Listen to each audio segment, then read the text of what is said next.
many names. You don't seem like somebody. Well, for number one was. They saw her body. She didn't just die in a tub, like she was beat. It's about the status of P. Diddy. P. Diddy. Seems like... Honey, the courtroom drama just got a whole lot juicier. The trial that's already got half of Hollywood biting their nails just pulled in another major player, and we're gagging.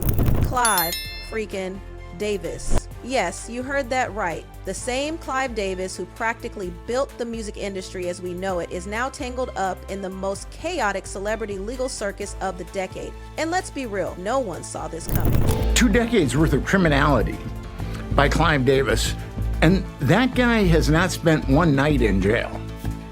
That's what's amazing about him. So here's the tea. Cassie just testified again, and baby, she is not playing nice. Everything got aired out, the secrets, the scandals, and oh yes, the big names. She didn't just hint, she name-dropped Clive Davis himself. Sis said Clive wasn't just in the know, he might have actually helped Diddy pull the strings behind some of the most twisted business moves in the industry. Like, what is Clive even doing in the same sentence as freak-offs? Because yes, Cassie said Clive was actually present at some of the infamous freak-off parties Diddy allegedly threw, y'all.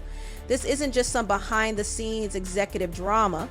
This is legendary names being tied to the ugliest accusations Hollywood's seen in years. Questioning about Combs' drug habits, if he was a high-functioning addict. When asked what Combs was addicted to, Ventura's response was success.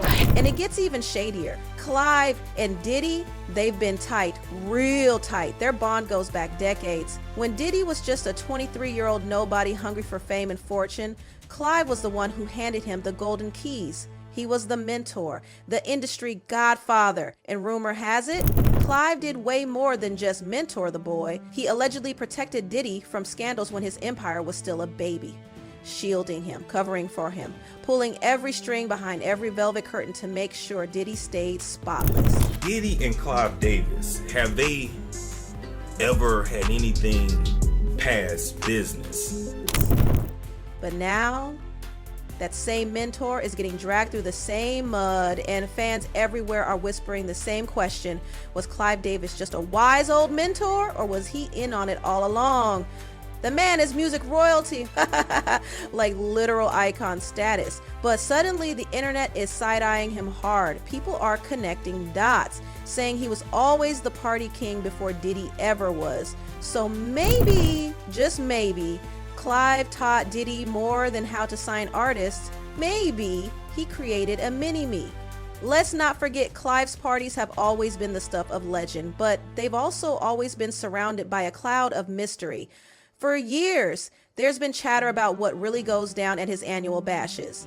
We're talking whispers about guests, behavior, and some shady after-arms activity. And guess who's always there?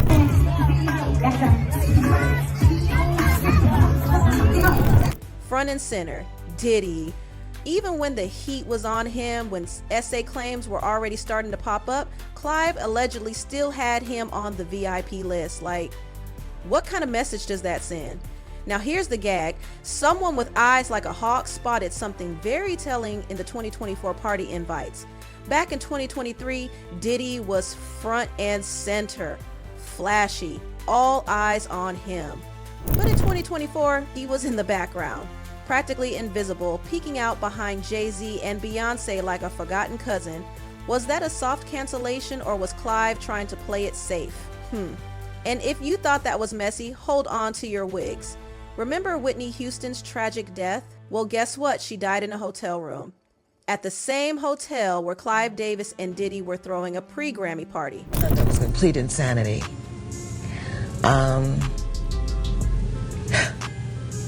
And knowing Whitney, I don't believe that she would have said. Chaka Khan went off about it. She told CNN's Piers Morgan that throwing that party was insane. Whitney had just passed hours before, and Clive still went on with the bash at the Beverly Hilton, like nothing happened. And let's be real, Clive meant something to Whitney. He helped make her career. To go on partying in the same hotel she died in, that's not just tone deaf, that's cold. Chaka, didn't hold back. She said Whitney never would have wanted that celebration to continue like that. The vibes were off, the moment was dark, and yet the music played on. That hit deep. Chaka was actually planning to attend that same party, but once the news broke about Whitney, everything changed. She landed in LA, heard about Whitney's death, and said she felt paralyzed. And here's the part that stings. She blamed the industry. Chaka said it was wrong to even have Whitney in LA for a whole week leading up to that performance, knowing she was struggling. The show must go on. She was the kind of woman that was said, stop everything. I'm not going to be there. She was vocal. She was honest. She felt Whitney was set up to fail. Sadly, we've seen this story too many times. Artists push to their limit. Fame becomes a trap. Addiction becomes the escape. And Whitney, our beautiful, legendary Whitney, couldn't escape in time. The drugs, the cigarettes, the weight of it all, it eventually took her. Now brace yourselves, because this is where things take a hard turn. Sources are now saying Diddy might have had a role in Whitney's spiral. I couldn't put on makeup. I couldn't get dressed. I couldn't do anything. I was paralyzed. I couldn't do anything. Yep. Based on Cassie's courtroom testimony, the timeline is getting too spooky to ignore. Whitney's autopsy said she OD'd in that hotel room. And guess what else Cassie said? Diddy had a major OD of his own right around that same time. Sis didn't hesitate. She described the emotional trauma, the psychological torment, but things got even crazier when Diddy's lawyer pressed her. She brought up an incident from February 2012, asked if Cassie remembered Diddy overdosing on painkillers. It's my deciding. It's my heart. It's what I want and what I don't want. Nobody makes me do anything I don't want to do. Cassie, calm as ever. Yeah, right around the same time Whitney died. Cassie spilled that the night Whitney passed, things were in full freak-off mode. Wild parties, suburbs, the whole thing. She mentioned a party in San Bernardino, followed by Diddy hitting up the Playboy Mansion. But she said she bailed early. Still, people online aren't letting it go. They're connecting dots like detectives on TikTok, and one theory is picking up major traction, that Diddy and maybe Clive were involved in what really happened to Whitney. Cassie said Diddy took a super strong opioid that night. From here, questioning about Combs' drug habits, if he was a high-functioning addict. When asked what Combs was addicted to, Ventura's response was success. They had to rush him to the hospital, and then Jaguar Wright jumped in with her theory. According to Jaguar, Whitney knew something big, something dangerous, and she tried to get the word out. You remember when Whitney handed Brandy a note on the red carpet? Jaguar says that was a message, a warning, a final clue. That note supposedly contained info about what Whitney had just discovered. And it freaked Brandy out. So Brandy allegedly told her brother Ray J, who was dating Whitney at the time,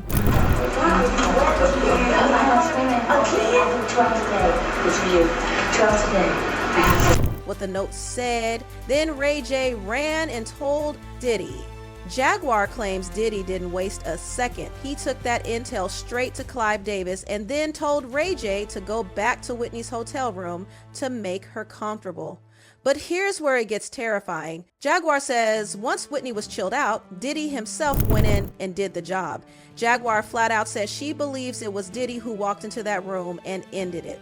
Now remember, Grammy weekend was packed with A-list celebrities. Whitney had checked into the Beverly Hilton with her friends and family. Clive's pre-party was already in motion. Whitney's assistant had just laid out her dress on the bed. She stepped out. When she came back, Whitney was gone. That note to Brandy.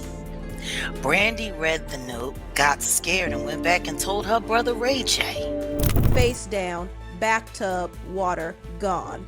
Declared dead at 3:55 p.m. and then came the police report. Champagne bottle popped open, spoon with white crystal-like substance nearby. It didn't take a genius to figure out what was going down. When the coroner's report dropped, it said heart disease and heavy use of C played a role.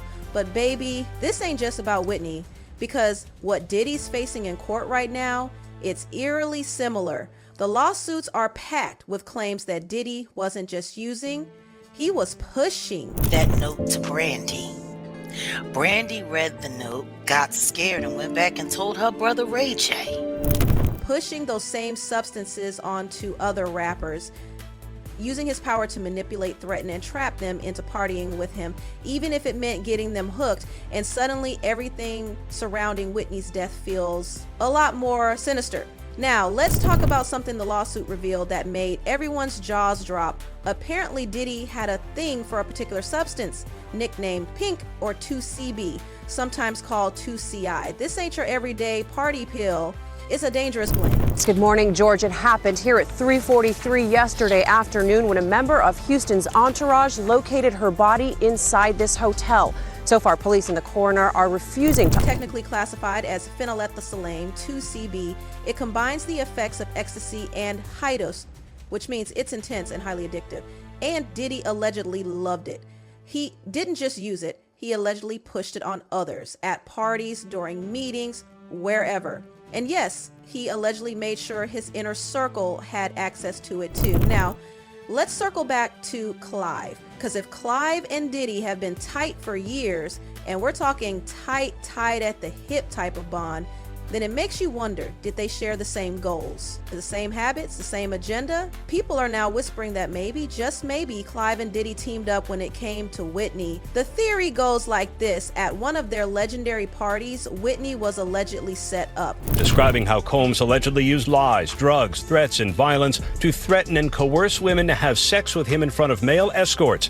Not just surrounded by the wrong people, but actively encouraged or manipulated into using substances that eventually led to her tragic end. And if that's true, then what we thought was an accident may have been something far darker, planned, covered up, and erased. Because who else had the power to erase evidence, distract the press, and keep the party going while a global icon died upstairs? Two names: Diddy, Clive. 2C is the coke, but they take the ketamine and cook it up, and they fold it into the cup. And while this theory hasn't been proven in court yet, the timing, the testimonies, and the energy around it, it's all too close for comfort. So there you have it. The courtroom roller coaster that was already wild just looped off the tracks. Cassie's fearless testimony dragged Clive Davis's name right into the fire. Old wounds reopened, new suspicions ignited, and now the internet is spiraling with theories, timelines, and breakdown videos. This isn't just Diddy on trial anymore. This is the music industry being dissected at the seams, and Clive Davis, he just became part of the headline. Stay tuned, because with each passing day, this trial keeps ripping deeper into the fabric of fame. What happens next? We don't know. But if day 9 brought this much drama, then day 10 might just blow the roof off Hollywood. Until next time, keep your receipts, your alerts on, and your popcorn ready. Because baby, this show is just getting started.